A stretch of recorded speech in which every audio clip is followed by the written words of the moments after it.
विदर्भातील उद्योगांना चालना देण्यासाठी दरवर्षी आयोजित करण्यात येणारे ॲडव्हान्टेज विदर्भ यंदा 6 ते 8 फेब्रुवारी दरम्यान आयोजित करण्यात आला आहे। विशेष म्हणजे यावर्षी पहिल्यांदा 23 पेक्षा अधिक देशांचे प्रतिनिधी ॲडव्हान्टेज विदर्भला भेट देणार आहे। नागपुरात आयोजित पत्रपरिषदेत याबाबत माहिती देण्यात आली। केंद्रीय वाहतूक मंत्री नितीन गडकरी यांच्या संकल्पनेतून साकारलेल्या ॲडव्हान्टेज विदर्भ महोत्सवाला चांगला प्रतिसाद मिळत असून दरवर्षी मोठ्या प्रमाणात प्रतिसाद मिळतोय। यावर्षी 6 फेब्रुवारी ते 8 फेब्रुवारी दरम्यान नागपूर शहरातील अंबाझरी रोडवरील नागपूर विद्यापीठाच्या कॅम्पस येथे आयोजन करण्यात आलंय। यात विविध देशातील तसंच विविध क्षेत्रातील मान्यवरांचे मार्गदर्शनपर सत्र होणार आहे। विशेष म्हणजे यंदा रशिया, चीन, ब्राझील, इजिप्त यासह व्हेनेझुएला, टागो अशा विविध 23 देशांचे राजदूत आणि प्रतिनिधी उपस्थित राहणार आहे। एक तर जास्त मोठा आहे सगळ्यात पहिले, कारण स्टॉल्स आम्हाला वाढवत राहावं लागतं आहे, कारण रिस्पॉन्स खूप चांगला आहे आणि आम्हाला हे पाहिजे की कोणीही मिसआउट नाही करायला पाहिजे। आपले जेवढे इंडस्ट्री सगळ्यांनी रिप्रेझेंट करायला पाहिजे। सेकंडली यावेळेस आम्ही पूर्ण एक्झिबिशन एअर कंडिशन केलेलं आहे, सो दॅट दिवसभर जे आहे ते लोकांना कम्फर्टेबल राहील आहे। हेही फर्स्ट टाईम होतं एवढं मोठं एक्झिबिशन एअर कंडिशन होतं। तिसरी गोष्ट, जसं मी आज डिक्लेअर केलं की आम्ही यावेळेस प्रयास केला आहे की इंटरनॅशनल बिझनेस कॉन्क्लेव्ह अरेंज करायचा।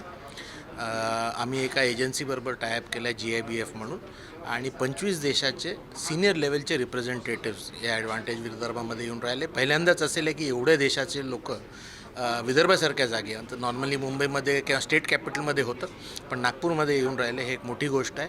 आणि आमची अशी इच्छा आहे की आपल्या इकडचे जेवढे इंडस्ट्रियलिस्ट, ट्रेडर्स, बिझनेसमॅन सगळ्यांनी याचा फायदा घ्यायला पाहिजे, कारण ते दिवसभर अवेलेबल आहेत। सिनियर लेवलचे लोक 8 ॲम्बॅसेडर येऊन राहिले, 11 हाय कमिशनर येऊन राहिले, हे या देशाचे सगळ्यात सिनियर रिप्रेझेंटेटिव्स आहेत भारतात।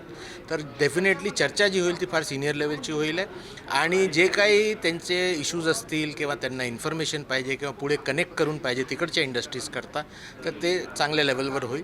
AID टीम डेफिनेटली आपल्याकडनं हे ट्राय करेल आहे की पुढे ज्यांची पण चर्चा होईल आहे 7 तारखेला इंटरनॅशनल बिझनेस कॉन्क्लेव्हमध्ये, पुढे जर फॉलोअप लागेल आहे तर आम्ही फॉलोअप करून एन्श्योर करू की त्यांना तो बिझनेस जे काय त्यांनी ट्राय केलेला आहे ते होईल। विशेष म्हणजे यंदाच्या ॲडव्हान्टेजमध्ये विविध क्षेत्रात MOU देखील होणार आहे। AID कडे 10,000 कोटींच्या स्टील प्रकल्पाचा थेट गुंतवणूक प्रस्ताव आलेला आहे। असे अनेक प्रस्ताव आणि सामंजस्य करार होण्याची शक्यता असल्याचा विश्वास AIDचे सचिव डॉक्टर विजय शर्मा यांनी व्यक्त केला आहे। देखो, आपको मालूम है गढ़चिरौली जो स्टील सिटी करके उभर रहा है वो अपने आप में विश्व का सबसे अच्छा ग्रेड का स्टील वहाँ मिला है, ये सभी जानते हैं। जमशेदपुर, भिलाई, ये जो स्टील सिटीज़ है, उसके बाद का भविष्य जो है, फ्यूचर जो है, गढ़चिरौली है। और गढ़चिरौली जिसको एंड ऑफ महाराष्ट्र बोलते थे, वो बिगनिंग ऑफ महाराष्ट्र हो रहा है। वहाँ पर जो इन्वेस्टमेंट आ रहा है उसका डायरेक्ट इम्पैक्ट जो है पूरे विदर्भ पे पड़ेगा, और ख़ासकर नागपुर पे बहुत पॉजिटिवली पड़ेगा।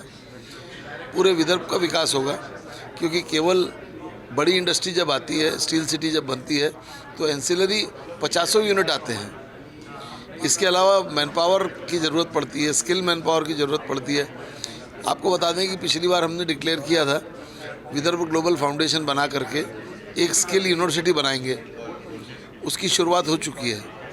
हम लोग स्मार्ट सिटी का जो स्किल सेंटर है वहाँ कॉरपोरेशन और टाटा स्ट्राइव के साथ मिल करके स्किल सेंटर चालू कर चुके हैं। उसके एक वर्टिकल अभी शुरू हुआ है, 1 महीने भर के अंदर आपको उसका इनॉग्रेल की सूचना मिलेगी, और वहाँ कम से कम 9 वर्टिकल हम लोग ट्रेनिंग स्टार्ट कर रहे हैं, और वो भी बच्चों के लिए और फ्री ऑफ कॉस्ट है। या उपक्रमामुळे विदर्भाचा हळूहळू मात्र शाश्वत विकास होत असून येणाऱ्या उद्योगांना कुशल मनुष्यबळ मिळावं यासाठी सरकारतर्फे स्किल युनिव्हर्सिटी देखील स्थापन करण्यात आली आहे। त्यामुळे मोठ्या प्रमाणात रोजगार मिळेल असा विश्वास देखील व्यक्त करण्यात आला आहे। एक 10,000 करोड़ का इन्वेस्टमेंट सुपर स्मेल्टर्स करके कंपनी है, कोलकाता दिल्ली बेस्ड, वो भी स्टील में इन्वेस्ट कर रहे हैं। उन्होंने अप्रोच किया AID से, AID ने उनको लाइनअप किया स्टेट गवर्नमेंट के साथ। वर्धा, चंद्रपुर, गढ़चिरौली इसके बीच के किसी क्षेत्र में 10,000 करोड़ की डायरेक्ट इन्वेस्टमेंट आ रही है। उसका MOU 6 फरवरी को साइन होगा अपने यहाँ, और वो ऑलरेडी लाइनअप में है स्टेट गवर्नमेंट के साथ। और उसको लाने में एड का बड़ा रोल है, AID का बहुत बड़ा रोल है।